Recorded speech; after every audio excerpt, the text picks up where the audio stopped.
Here is your July market update for Phoenix, starting right now.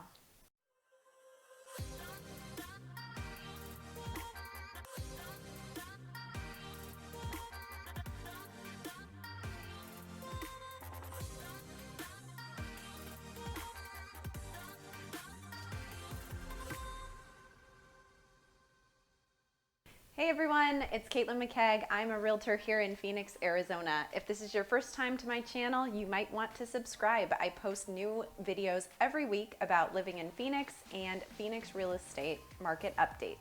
Thank you for coming to my channel, and thanks to all who have reached out with their questions about Phoenix real estate. I'm happy to help you however I can, so if you have any questions, feel free to call, text, or email me anytime. Also, check out my social media channels and keep up to date with all the information that I post there as well. So let's talk about the Phoenix metro housing market. A lot has been going on over the last month, and I can't wait to bring you up to date. To give you an overview, our active listings for sale in July are down 43%. All of these numbers are in comparison to last year at this time. Even though active listings for sale are down, our number of listings under contract is up 20%. The median monthly sales price is up 11%, and that number is $310,000. Our closed sales are up 8.1%, and our months of inventory is sitting at about 1.5 months of inventory. I talk about that number every month, and this is the first time that that number has been under 2. What that means is if no new homes were to go up for sale on the market, we would sell out of all the homes for sale in Phoenix in a month and a half. Now, I want to break down the overview that I just covered, but I do want to give a shout out to the Cromford Report, which is where I get all of this data to be able to share with you. The Cromford Report analyzes our MLS data for the Phoenix metro area on a daily basis and is able to provide their findings to its subscribers so that we can then share with you. So going back to that information about the months of inventory in Phoenix, this continued lack of supply and high demand is pushing us further and further into a seller's market. At this time, what I have to report is only that we've gone further in the direction of a seller's market. The Cromford Report analyzes all of this information and has created a market index that helps us understand which way the market is going based on the values that they assign. For the market index, anything between 90 to 110 is within balance. As you go past 110 and that number gets higher, you're in a seller's market. As you go below 90 and that number gets lower, you're in a buyer's market. That being said, let's look at this table. If you look in the column that says Cromford Market Index Now, you can see how high these numbers are. There's only one number in the 100 range, and that's Paradise Valley. If you look at the last column, you'll see Cromford Market Index last month. This is showing the value assigned to the market index last month, and then you can compare it with the current number. There's been a significant change over the last month, with one city as high as 81%. To give you some reference, before COVID, these market index readings were in the 300s for the cities that were extremely high. That was Avondale and Tucson mainly.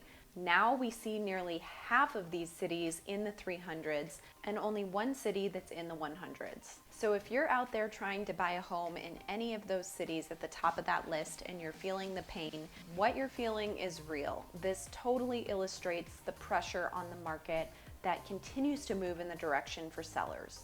Around July 11th, we saw an increase in listings come to the market throughout that week, and we're not quite sure what happened there. Is it possibly investors who are selling their long-term rental properties?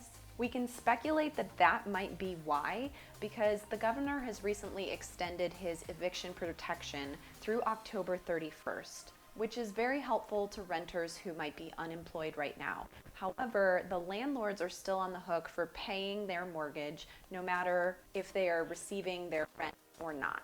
So possibly, these landlords have decided to offload their investment properties if they're not receiving cash flow from the renters. The Cromford Report is going to keep an eye on that number, and hopefully I'll have more information to report back as time goes on. When we compare our number of new listings this year to last year at the beginning of Q3, we're actually up 8% in terms of the number of new listings.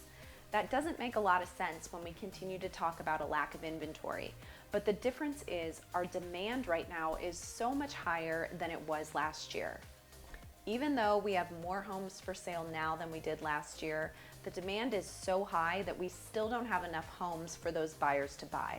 Much of this demand is due to the low interest rates that we're seeing right now, and probably some pent-up demand from our stay-at-home orders that took place in the spring. To help explain this demand, the Cromford Report has a number called a contract ratio, which is defined by listings under contract divided by active listings for sale. The long-term average for this number is usually around 54. Where we're at right now, 156. So when you look at that reading, you know that our market is severely undersupplied and experiencing higher than normal demand. When you have a situation like that, what does that do to prices? It continues to bring them up. Talking about prices for a second, I have a graph that I want to show you. This graph is the average monthly sales price per square foot. And keep in mind, this is month over month, so there is a lot of variation. But you can see where we were at in January at $182 a square foot. It increased as we got to March, and then obviously that's when coronavirus took over. We had stay-at-home orders and many things went on a pause. So that dollar per square foot went down from $186 down to $180 in May. Since May, it's shot up past the height and is up to $191 a square foot in July. So when I continue to say that it's a good time to sell, that's exactly why. The price that you'll get for your home is probably higher than any other price that you'd be able to get up until now. Now, I know that does pose a problem because you then have to go buy a house and be in the frenzy of everyone looking to buy a home. But the good news about buying right now is that your interest rates are crazy low. Even if you're paying a higher price for a home, your interest rate will allow your monthly payment to be lower than it was when you bought a home at a higher interest rate for a lower price. So don't lose hope if you're thinking about selling but nervous about buying. If you want more information about this process and how I've been able to help others in that situation, as always, just reach out to me. So that's it. That's your market update for July. I hope that all of this information is helpful. Again, thank you to the Cromford Report. If you want any more detailed information about this, you can always reach out, or if you want some clarification, I'm happy to talk through the market with you or perhaps your situation. If you're curious what you can get for your home if you list it on the market, check the link below because I have an instant home valuation that you can use, and I would also be happy to give you a CMA as it relates to your home. Thank you for coming to my channel. I'll be back next month with a new update, but keep an eye out for my weekly updates, which are short snippets of this to keep track of what's going on in the market. I'm Caitlin McKeag with Berkshire Hathaway.